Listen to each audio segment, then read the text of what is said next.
Honda versus Yamaha. Which one won't leave you stranded after 60? You're over 60. You've been riding for decades. You know the trails, you know the machines, and you know that getting stranded is not an adventure anymore. It's an ordeal. Today, I'm settling the oldest debate in the ATV world, Honda versus Yamaha. Which one won't leave you stranded when you're 65 and miles from the truck?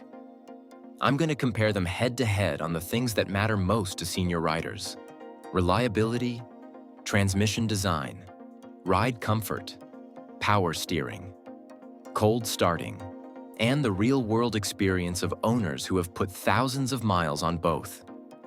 Let's start with the one question everyone asks first. Round 1. Reliability. The legend versus the reputation. Honda has one of the longest track records in off-road power sports and is widely regarded as the durability benchmark. Owners buy Honda when they want an ATV that starts every time, runs clean for years, and doesn't turn maintenance into a hobby. Honda's utility line is built around conservative power tuning and robust components, which is exactly why these machines last. That's not marketing. That's the reputation earned over decades. Yamaha sits right beside Honda in reliability conversations, but with a slightly more performance-forward feel. Models like the Kodiak and Grizzly have a reputation for being tough, smooth, and confidence-inspiring on rough terrain. So both are good. But which one is better?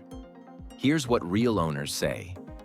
One forum member put it bluntly: "In my mind, at least, I would also give Honda the edge in reliability." How important is that to you? Almost everything does something better than a Honda, but not that. Ever. Another owner from Alaska, where ATVs are called Hondas the way people call tissues Kleenex, said, "ATVs are all called Hondas by the ranchers around here. They've got 4 or 5 older Hondas on the ranch where I moonlight in the summer. The owner is convinced that they outlast other brands when used/abused regularly over years." That's a powerful endorsement. When the generic term for an ATV is Honda, you know the brand has earned something. But here's the twist. A different owner with decades of experience said, "I have a Honda Foreman which I bought secondhand. It's $450, and I think it's a 1999. It's got 9,000 kilometers, 5,000 miles on it. Runs like a champ and climbs like a goat. Nothing fancy, it just works and works." That's the old Honda. The new ones? Let's talk about that. Round 2. The transmission. Belt versus gears. This is where the debate gets interesting. Traditional Honda automatics use a hydraulic system or dual clutch transmission, DCT, with actual gears. No belts, no slippage, no CVT issues. The 2025 Rancher's DCT offers crisp, fast, and predictable shifting with none of the lag or slippage you get from a belt. Yamaha uses a CVT belt system. And here's the surprising part. Yamaha's CVT is considered one of the best in the industry. One owner who repaired his wife's Grizzly 450 said, "I was initially worried about the belt on these things. I believe that concern was unwarranted considering the design." But here's what Yamaha owners won't tell you at the trailhead. Belts fail, they overheat, they glaze, they break. And when they break on a Yamaha, you're walking. One forum member shared a nightmare experience. "Over the years, I've driven Suzuki, Polaris, Can-Am, Yamaha, Honda, and Arctic Cat. The only quad I've been stranded on twice were Yamaha Grizzlies. A lot of people swear by them, but after the last time, which was a 7-mile walk back to camp, I don't believe I would consider owning one." Another owner replied to that story, "I'd say we both just had bad luck." Maybe. But 2 different owners, stranded twice each? That's a pattern. The Honda DCT, on the other hand, has no belt to fail. It has gears, real gears, and gear transmissions don't leave you stranded. But there's a catch. The Honda DCT is complex, and complexity can fail too. One buyer researching his first ATV said, "The more I read on the net, the more it looks like the Honda's new twin-clutch automobile-style transmission is prone to problems." Even if the problems are actually few and far between, I've read several comments that they are extremely expensive to repair/replace. Someone was quoted $2,900 for a replacement. So here's the trade-off. Yamaha CVT. Belt can fail, but the rest of the transmission is simpler and serviceable. Honda DCT. No belt to fail, but if something goes wrong, it's expensive. For a rider over 60, which is worse? Being stranded by a belt failure? Or facing a $3,000 transmission repair? I know my answer. Round 3. Ride comfort. The Yamaha Advantage. This one isn't close. Yamaha Grizzly models have a reputation for being roomy for taller riders, with excellent EPS calibration, comfortable suspension, and strong engine braking. The riding position is commanding.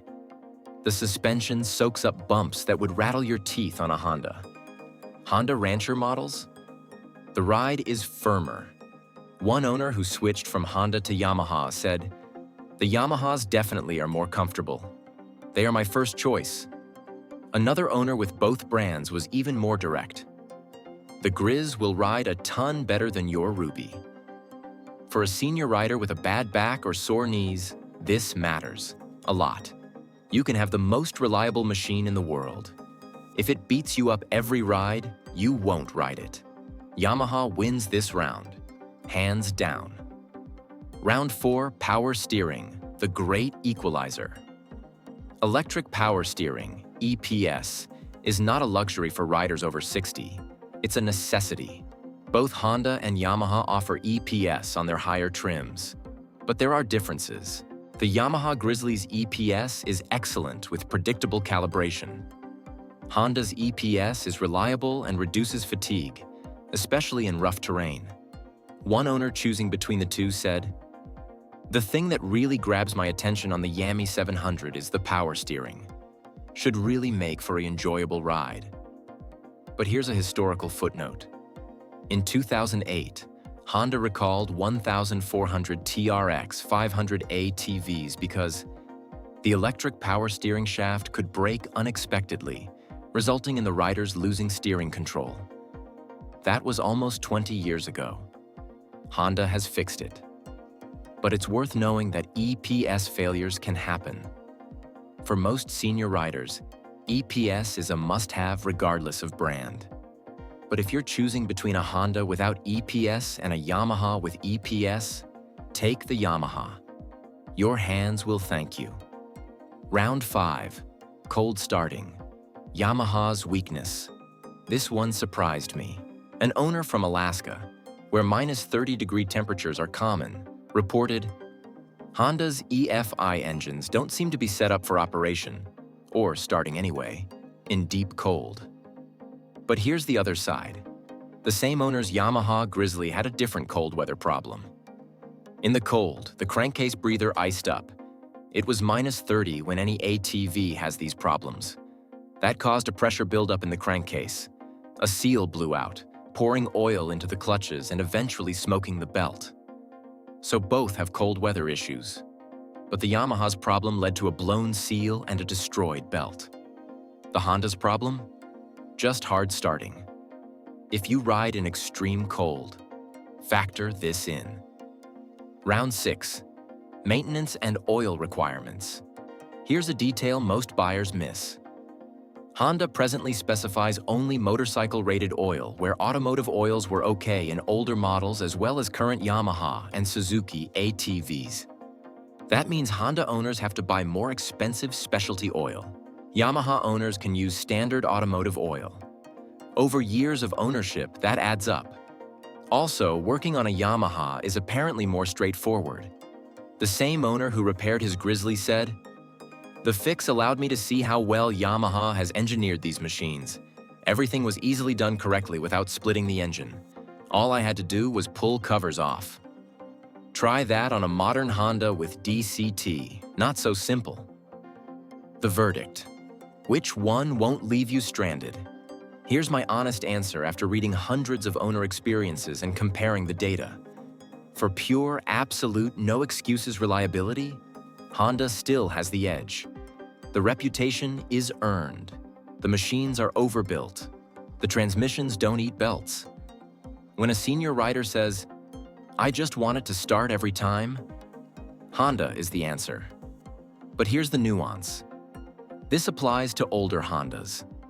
The 1998 to 2004 Foreman 450, the 1990s Rancher. Those machines are legendary. Newer Hondas have had engine problems that the old ones never had. One owner noted, "It isn't uncommon to see newer Hondas for sale for $500 to $1,200 with blown engines." Yamaha, on the other hand, offers a much better ride, better comfort, better handling. And the CVT, while not as bulletproof as gears, is serviceable and proven. So which one won't leave you stranded? If you buy an older Honda with a manual transmission, that machine will outlive you. It will never leave you stranded. If you buy a new Yamaha Grizzly with EPS, you'll be more comfortable. You'll enjoy the ride more. And you'll probably be fine, as long as you maintain the belt and avoid -30 weather. The real answer is this. The brand that won't leave you stranded is the brand you maintain properly. Both Honda and Yamaha build excellent machines. Both have weaknesses. Both have legions of loyal owners who swear by them. But if you put a gun to my head and said, "Pick one for a 65-year-old rider who just wants to get home," I'd pick an older Honda. Every time. The bottom line, Honda gives you reliability and resale value. Yamaha gives you comfort and ride quality. For a senior rider who prioritizes not getting stranded over everything else, Honda. For a senior rider who wants to enjoy every mile without their back hurting, Yamaha. Both will serve you well. Neither is a bad choice. But they are different choices. Ride both before you buy. Your body will tell you which one is right. Your turn now. I want to hear from you. Do you ride Honda or Yamaha? How many miles? Have you ever been stranded? What broke? Share your stories in the comments. Let's settle this debate once and for all. Next week, I'm making a video about the specific Honda and Yamaha models to buy used, and the ones to avoid like the plague. Hit like if you want to see it. Until then, keep the rubber side down and your belt spare in the toolbox. You never know which brand you'll need it for.